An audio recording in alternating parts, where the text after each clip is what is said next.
ఒక ఊరిలో రామదాసు అనే హరిదాసు ఉండేవాడు.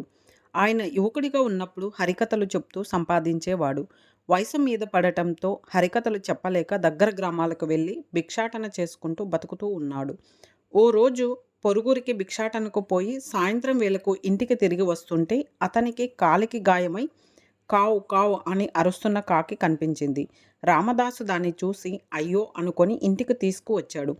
కాలికి ఆకు పసరు వేసి కట్టాడు. అలా 4 రోజులు చేసేటప్పటికి అది కాస్త నడవసాగింది.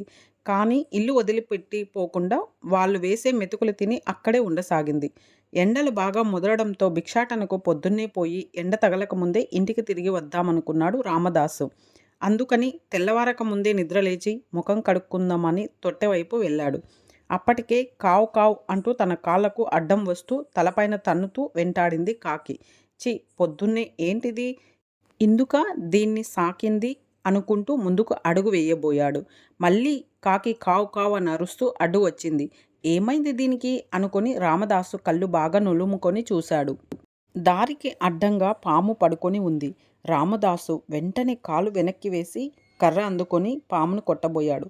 కానీ అది అప్పటికే పక్కనున్న చెట్లలోకి జారుకుంది. అయ్యో!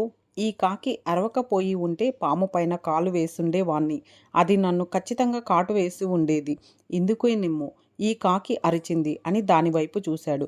అది చెట్టు కొమ్మ మీద కూర్చొని ఆయన తనకు చేసిన మేలుకు ఈ పాటి సాయమైనా చేయగలిగాను కదా అన్నట్లుగా కృతజ్ఞతాభావంతో రామదాసు వైపు చూసింది.